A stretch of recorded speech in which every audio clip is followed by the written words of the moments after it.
Hi, welcome back to my channel. I'm Will TV. Gumagawa nga po akong textural and vlogs tungkol sa mga natural na alam ng gamot. Ah, iba pa. Dahil dito sa channel ko, nakakatulong po ako kahit kaunti sa mga mahirap natin mga kabayan na umasa sa mga libreng gamutan.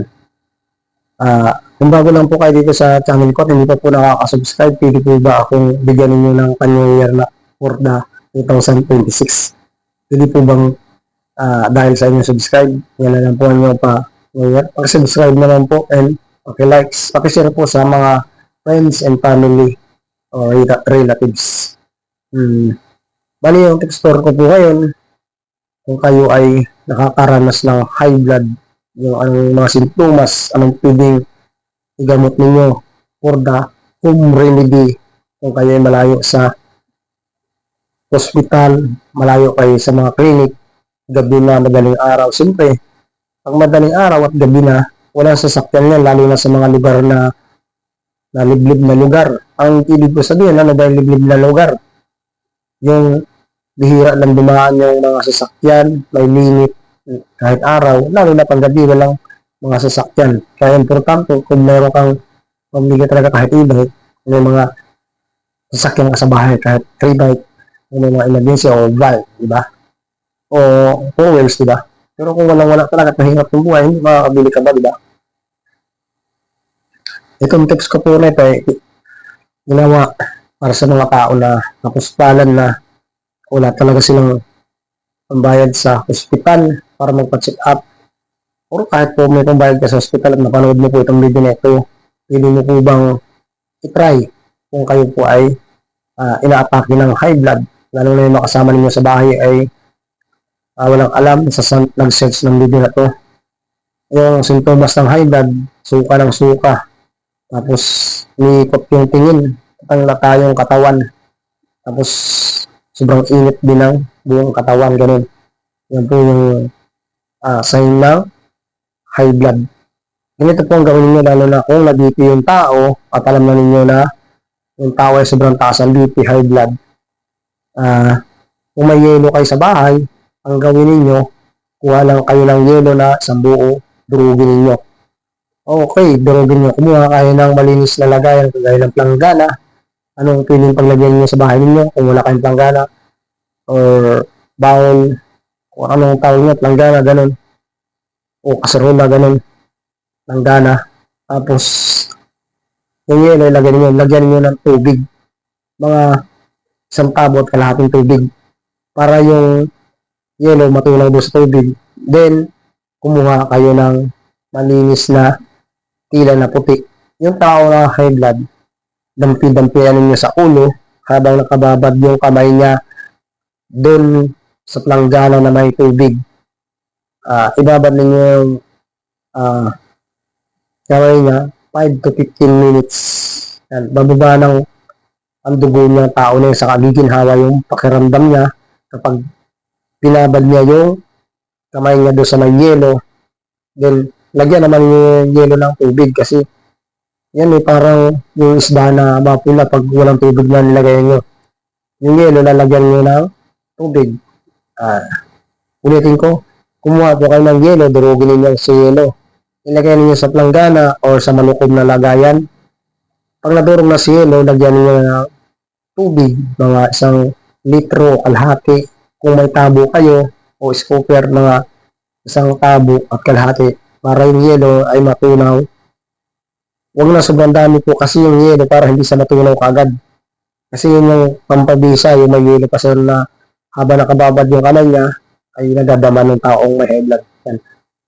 Utay-utay bababa yung high blood niyan kapag nakababad yung kamay niya. Then gawin ninyo, unahin ninyo na bago babad yung kamay. Kuha kayo ng malinis na tila, bimpo, ano pa man na malinis na basahan. Pagka dampinin nyo doon sa tubig na malamig, siyempre sumiksik yan yung tubig na malamig. Pigain ninyo kasi dampi-dampinin nyo doon sa tao or iiwan nyo sa ulo niya ng medyo matagal, mga 5 to 15 minutes or 20. Ilagay nyo basta sa noo niya o kalian ninyo tapos tanggalin nyo. Giginhawa po pakaramdam ng taong high blood. Pababa po yung blood circulation yan kung sobrang taas ng high blood. Next, Ito pa, kung wala namang yelo, siyempre ito ay yung nakabisahan na natin, yung bawang sa kusina.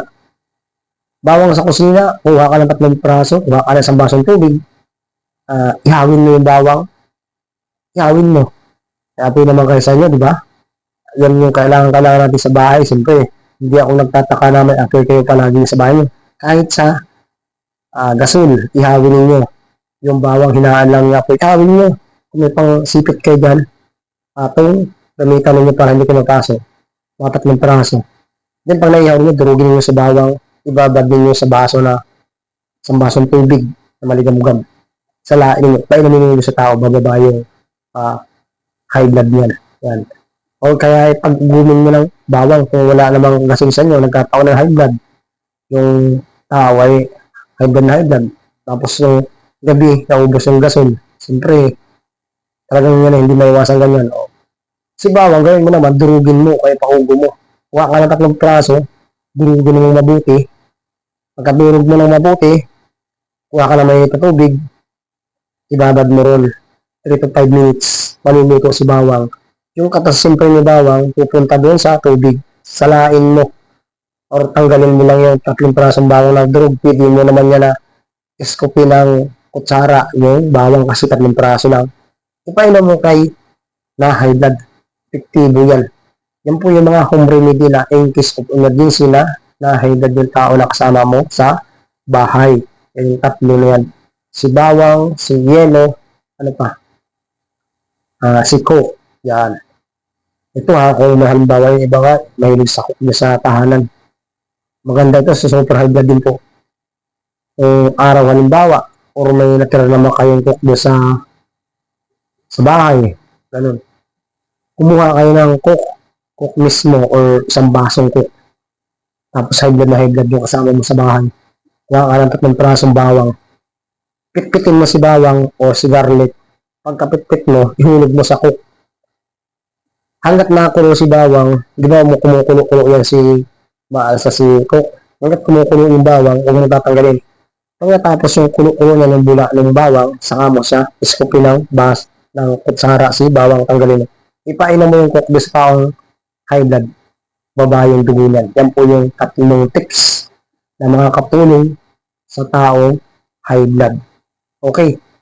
Sana po ay nakatulong sa mga tao kasi usong-uso ngayong high blood kasi na high blood since na mayroon talaga na mga tao na lahi-lahi kasi ang high blood.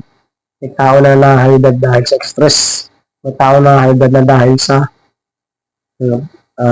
pagkain. Yan. Yan po yung pinagmumula ng or sa circulation nga ng dugo yan. Kaya hindi natin hinsisi sila. At iba yung pinagmumula ng high blood, the meaning and the sukat. Kaya hindi natin pilisan ni, high blood ka. Yan. Yung malaking kaming high blood, ganun yung ginagawa ng lila ko. Bawang, ang kamag-anak ng isa ko, yung nga yung cook, nilalagyan naman siya ng gano'n. Then yung trinayan ko doon sa, ngayon lang, December yan nangyari. Trinayan ko baba yung dugo niya. Yung yellow, binabad yung kamay sa may yellow na tubig. Mas nilagyan ng tela na yung malamig. Sinawsaw doon sa yellow, tapos tiyan mo muna bago idampi sa noo ng 5 to 20 minutes o 15 minutes saka mo tanggalin. Bababa yung dugo niyan, promise. Gaganda yung pakiramdam ng tao may high blood. Okay? Sana nakatulong po ko sa mga taong high blood, since high blood, sa pagkain, express, yan yung mulan. Okay. Mabuhay po kayong lahat sa mga follower ko and yung follower, sa hindi po dito sa channel ko, pwede po bang pan-year na ninyo sa akin. Subscribe po para lalong ma-share lahat ng video ko na kailangan ng mga home remedy o mga natural na gamot na dinadags ko and textural sa OLB TV. Bye-bye, mabuhay po kayo lahat.